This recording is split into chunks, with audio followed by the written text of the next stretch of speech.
بسم اللہ الرحمن الرحیم۔ کلمہ کی 3 اقسام اسم، فعل اور حرف میں سے اسم کی تمام اقسام عاملہ بھی نہیں ہیں اور غیر عاملہ بھی نہیں ہیں، یعنی اسم اپنی کچھ اقسام کے اعتبار سے عامل ہے اور کچھ اقسام کے اعتبار سے غیر عامل ہے،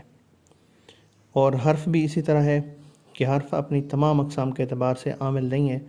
بلکہ کچھ اقسام کے اعتبار سے عامل ہے اور کچھ کے اعتبار سے غیر عامل ہے، جبکہ افعال جتنے بھی ہیں ان کی کوئی بھی قسم ہو، وہ معروف ہیں، مجہول ہیں، لازم ہیں، متعدی ہیں اور تام ہیں، ناقص ہیں، تمام کے تمام افعال عاملہ ہوتے ہیں، کوئی بھی فعل غیر عامل نہیں ہوتا۔ تو جو آج کا ہمارا سبق ہے یہ کلمہ کی اقسام میں سے حروف عاملہ کی ایک قسم کے بارے میں ہے، اور اس قسم کا نام حروف جارہ ہے۔ ان کی تعریف یہ ہے کہ یہ وہ حروف ہوتے ہیں کہ جو ہمیشہ اسم پر داخل ہوتے ہیں اور اسم پر داخل ہو کر اس کے آخر پر جر والا عمل کرتے ہیں، یعنی یہ ایسے حروف ہوتے ہیں کہ جو اسم کے شروع میں آتے ہیں، ہمیشہ کبھی فعل پر اور حرف پر یہ بلا واسطہ داخل نہیں ہوتے ہیں۔ اگر فعل پر یہ داخل بھی ہوتے ہیں تو یہ بالواسطہ داخل ہوتے ہیں، یعنی عمومی طور پر ان کا جو تعلق ہے وہ اسماء کے ساتھ ہے۔ یہ ایسے حروف ہیں کہ جو اسم پر داخل ہوتے ہیں، یعنی اسم کے شروع میں آتے ہیں، اور ان کا عمل یہ ہوتا ہے کہ یہ اسم کے آخر پر جر دیتے ہیں، اور ان کو حروف جارہ کہا جاتا ہے۔ اور گرامر کے اعتبار سے جو تعداد ان کی بتائی گئی ہے وہ کل 17 ہیں۔ با، تا، کاف، لام، واو، منز، مز، خلا، ربا، حاشا، من، ادا، فی، عن، علا، حتی اور الا۔ یہ 17 حروف ایسے حروف ہیں کہ جو ہمیشہ اسم کے شروع میں آتے ہیں، اور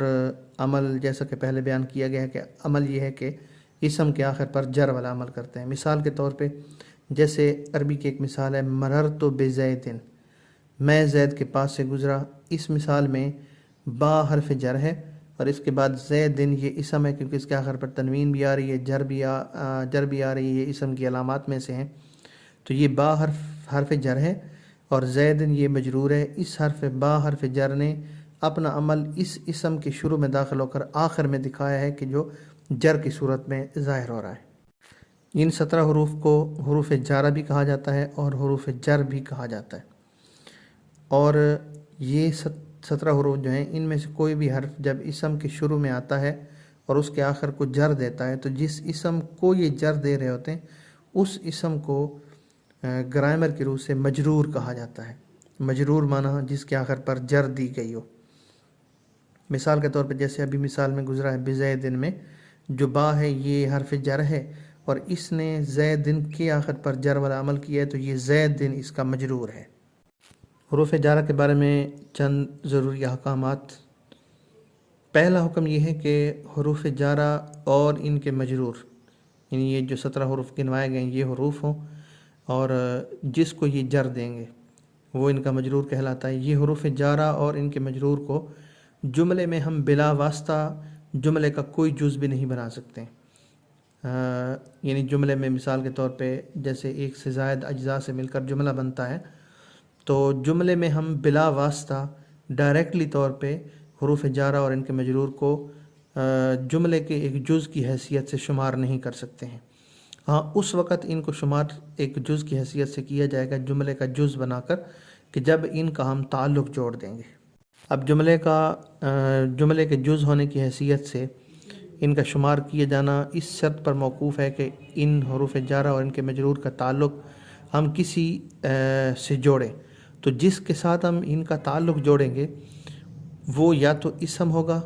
یا وہ فعل ہوگا، اور اسم میں وہ اسم کی اقسام میں سے وہ مصدر بھی ہو سکتا ہے کہ جس کے ساتھ ہم تعلق جوڑیں گے، وہ مشتق بھی ہو سکتا ہے، اور بسا اوقات وہ جامد بھی ہو سکتا ہے کہ جس کے ساتھ ہم جار اور مجرور کا تعلق جوڑیں گے۔ اور جملے میں اور دوسرا جس کا تعلق جوڑا جا سکتا ہے وہ اس کا فعل ہے، کہ فعل کے ساتھ بھی اس کا تعلق حروف جار اور ان کے مجرور کا جوڑا جا سکتا ہے۔ ہاں ان کا تعلق حرف سے نہیں جوڑا جا سکتا۔ اب اگر کسی کلام میں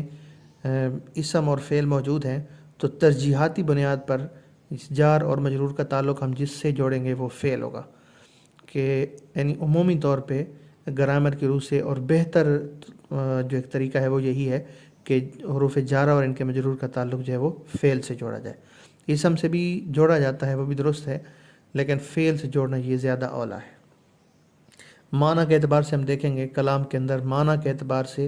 حروف جارہ اور ان کے مجرور کا تعلق جس لفظ سے بنتا ہوا وہ اسم ہے یا وہ فعل ہے، ہم اس کے ساتھ ان کا تعلق جوڑ دیں گے۔ بغیر کسی اسم یا فعل کے تعلق دیے ہم ان حروف جارہ اور ان کے مجرور کو بحیثیت جز کسی بھی جملے میں شمار نہیں کر سکتے ہیں۔ اب حروف جارہ اور ان کے مجرور کا تعلق ہم جس اسم یا فعل سے جوڑتے ہیں، نحو کی اصطلاح میں اس کو متعلق کہا جاتا ہے۔ لام کے زبر کے ساتھ متعلق کہا جاتا ہے کہ جس کے ساتھ تعلق جوڑا گیا ہو۔ وہ اسم بھی ہو سکتا ہے، وہ فعل بھی ہو سکتا ہے، کہ جس کے ساتھ ہم حروف جارہ اور اس کے مجرور کا تعلق جوڑ رہے ہیں وہ نحو کی اصطلاح میں متعلق کہلاتا ہے، اور اس جار مجرور کو یعنی جار کو جس کا ہم تعلق جوڑ رہے ہیں اس کو متعلق بھی کہا جا سکتا ہے۔ اب اگر علیحدہ علیحدہ نام کے اعتبار سے دیکھا جائے تو جو یہ حروف ہیں ان کو حروف جارہ یا حروف جر کہا جاتا ہے، اور جس اسم کے آخر پر یہ جر والا عمل کرتے ہیں اس اسم کو مجرور کہا جاتا ہے۔ لیکن اگر حروف جارہ اور ان کے مجرور کو اکٹھا ملا کر ہم ایک نام کے اعتبار سے پہچاننا چاہیں، یعنی ان کو ایک نام دینا چاہیں، تو نحو کی اصطلاح میں ان کو ایک نام دیا جاتا ہے حروف جارہ اور ان کے مجرور کو ملا کر، اور وہ نام ہے ظرف۔ ان کو ظرف کہا جاتا ہے۔ اب حروف جارہ کا تعلق ہم جس اسم یا فعل کے ساتھ جوڑ رہے ہیں اس کے اعتبار سے اس ظرف یعنی جار مجرور کو جو ہم اکٹھا نام دیں گے ظرف کا، تو اس ظرف کی دو قسمیں بنتی ہیں۔ پہلی قسم کا نام ظرف لغو رکھا جاتا ہے اور دوسری قسم کا نام ظرف مستقر رکھا جاتا ہے۔ ان کی علیحدہ علیحدہ تعریفات ہیں، جیسا کہ ابھی کہا گیا ہے کہ حروف جارہ کا تعلق ہم جس اسم یا فعل سے جوڑیں گے اس کے اعتبار سے یہ جو حروف جارہ اور ان کا مجرور ہے یہ ظرف بنتے ہیں، لغو بھی بنتے ہیں، مستقر بھی بنتے ہیں۔ تو جس اسم یا فعل کے ساتھ ہم حروف جارہ کا تعلق جوڑ رہے ہیں، یعنی کہ متعلق جو ہے، اگر وہ عبارت میں، کلام میں، الفاظ میں پہلے سے ہی لکھا ہوا ہے، یعنی ہمارے سامنے ایک عبارت آئی ہے، ہمارے سامنے ایک کلام ہے، کسی متکلم نے کلام کیا ہے یا کسی کاتب نے کچھ لکھا ہے، اس میں اگر جار مجرور کا یعنی ہم معنوی طور پہ دیکھتے ہیں کہ اس کا تعلق جو ہے نا وہ ایک اسم یا فعل کے ساتھ بنتا ہے، اور وہ اسم یا فعل اس عبارت میں، اس کلام میں پہلے سے ہی موجود ہیں، ہم نے یعنی سامع نے یا قاری نے اپنی طرف سے وہاں کچھ نہیں نکالا، بلکہ متکلم نے وہاں پر اس کو بیان کر دیا تھا یا کاتب نے خود لکھ دیا تھا پہلے سے۔ اگر پہلے سے ہی متعلق عبارت میں لکھا ہوا ہے تو پھر اس جار مجرور جو ہوگا اس کو ظرف کہیں گے اور ظرف لغو کہیں گے۔ اور اگر جار مجرور کا جو متعلق ہے یعنی جس اسم یا فعل کے ساتھ ہم اس کا تعلق جوڑیں گے، اگر وہ متعلق عبارت میں، کلام میں پہلے سے لکھا ہوا نہیں ہے، بلکہ معنی کو دیکھتے ہوئے ہم اپنی طرف سے ایک لفظ نکال کر اس جار اور مجرور کا تعلق جوڑ کر پھر جملے کی ایک جز کی حیثیت سے اگر اس کو بیان کریں گے، تو پھر اس جار اور مجرور کو ظرف مستقر یعنی ایسا ظرف، ایسا جار مجرور کا متعلق کہ جس کو ہم نے اپنی طرف سے ٹھہرایا ہے، تو اس کو ظرف مستقر کا نام دیا جاتا ہے۔ ظرف کی ان دو قسموں میں سے لغو اور مستقر میں سے ظرف لغو کی پہچان آسان ہے اور مستقر کی پہچان تھوڑی سی مشکل ہے۔ اس کی انشاءاللہ بحث جو ہم اگلے سبق میں کریں گے۔ آج کے سبق میں ہم ظرف لغو کی چند ایک مثالیں بیان کرتے ہیں۔ مثال کے طور پہ جیسے مررت بزید، اس مثال کے اندر مررہ ایک فعل ہے، اس کے بعد تو ضمیر مرفوع متصل بارز یہ اس کا فاعل ہے، اور با جو لکھا ہوا ہے بزید کے شروع میں با یہ حرف جر ہے، اور زید یہ اس کا مجرور ہے۔ اب اس جار مجرور کو ملا کر ہم ظرف کا نام دیں گے۔ اب ظرف کی کون سی قسم ہم نے اس کو بنانا ہے، لغو بنائیں یا مستقر بنائیں، تو ہم دیکھتے ہیں کہ اس سے پہلے ایک فعل لکھا ہوا ہے مررہ، اور گزرنے کا تعلق جو زید کا تعلق ہے یہ میرے گزرنے کے ساتھ بھی ہے، یعنی مررہ کے ساتھ اس کا معنوی طور پہ تعلق جڑ سکتا ہے۔ تو اس بزید والے جار مجرور کو جو ہم تعلق دیں گے وہ مررہ فعل سے دیں گے، اور یہ پہلے سے لکھا ہوا ہے، ہمیں نظر آ رہا ہے کہ لکھا ہوا ہے یہ، تو اس جار مجرور کو ظرف لغو کا نام دیا جائے گا۔ اب یہ فعل اپنے فاعل اور اس ظرف لغو سے مل کر جملہ بن جائے گا۔ اسی طرح دوسری مثال ظرف لغو کی، کتبت بالقلم۔ کتبت بالقلم، اس میں کتب ایک فعل ہے، اس کے بعد تو ضمیر، یہ ضمیر مرفوع متصل بارز اس کا فاعل ہے، اور بالقلم کے شروع میں جو با لکھا ہوا ہے یہ با حرف جر ہے اور حروف جر میں سے ایک ہے۔ اس نے القلم اسم کے شروع میں آ کر القلم کے آخر پر جر دی ہے، تو یہ حروف جر میں سے ایک حرف ہے۔ اب یہ اس جار اور مجرور کو ملا کر ہم ظرف کا نام دیں گے، اور ظرف کی دو اقسام لغو یا مستقر کی پہچان کے لیے ہم دیکھیں گے کہ جس کے ساتھ ہم اس کا تعلق جوڑ رہے ہیں وہ یہاں لکھا ہوا ہے یا نہیں۔ تو میں نے قلم کی مدد سے لکھا، تو اس قلم کا تعلق لکھنے سے معنوی طور پہ جڑتا ہے، تو بالقلم میں والے جار مجرور کو ہم کتب فعل جو اس کے شروع میں لکھا ہوا ہے اس کا تعلق ہم اس سے جوڑ دیں گے، اور بالقلم میں اس جار مجرور کو ہم ظرف لغو کا نام دیں گے۔ اب کتب فعل اپنے فاعل اور اس ظرف لغو سے مل کر ایک جملہ بن جائے گا۔